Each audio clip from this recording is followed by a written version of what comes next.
So have a quick look at the sketch, and then we'll have a little discussion about the alternatives. So this sketch depends on the keypad.hash library. This is a library that comes with the IDE, and you can have a look at its documentation here. It's got a variety of functions that a couple of them we are using in this script. Get key to get a key, state, whether it's pressed or released. These things are very useful.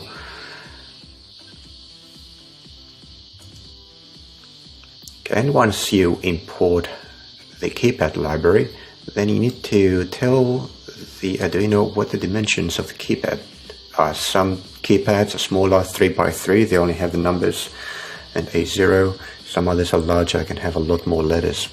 The 4x4 is pretty typical. You can get those on eBay for $1 or $2. Then you define a matrix or a two-dimensional table that contains the mappings of the keys. So just like they appear on the keypad according to rows, you have one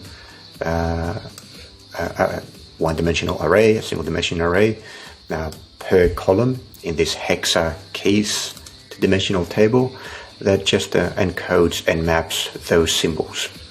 Of course, you can replace those with whatever symbols you like. The important thing is to have the mapping and to know that if you press this top right button on the keypad, then whatever character you have entered in this location of the hexa keys table will appear. And here you specify the locations of the pins, so which pins have been attached to the Arduino that carry signals from the rows, from the columns and from the rows. You can change those around. There's a problem with this because now we have an Arduino Uno that has 8 of its 13 digital pins occupied by just a keypad. So I'm going to explain what is that we can do alternatively in order to reduce this, that's a big waste of digital pins.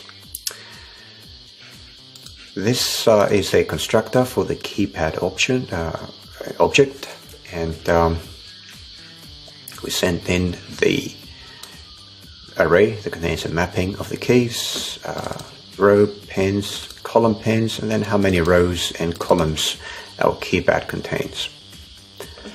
The rest is familiar what's happening inside the setup function. We initialize the serial connection so we can get some feedback from the keypad. Then inside the loop, we constantly read the keypad and get the key pressed from it. And if there is something pressed, if there is a key pressed, then we print it out using the serial.println function. Okay, so that is pretty simple. As I mentioned a little bit earlier, the problem with this kind of setup is that we have 8 digital pins occupied by the keypad. Imagine that we wanted to have, for example, an LCD screen attached as well, so we can provide output to the user. That would at least use 4 digital pins, assuming that we don't have the appropriate hardware for a single IC squared interface type of connection. But if it's only using 4 bits, then we just don't have enough to provide enough pins for both the keypad and for the LCD screen. And imagine if we want to have another maybe 1 or 2 sensors attached to a project, that's not going to work. So in the next demo, I'm going to show you how to achieve the same result, same keypad, but only with a single wire connected to the Arduino, and everything else will be freed up for other users.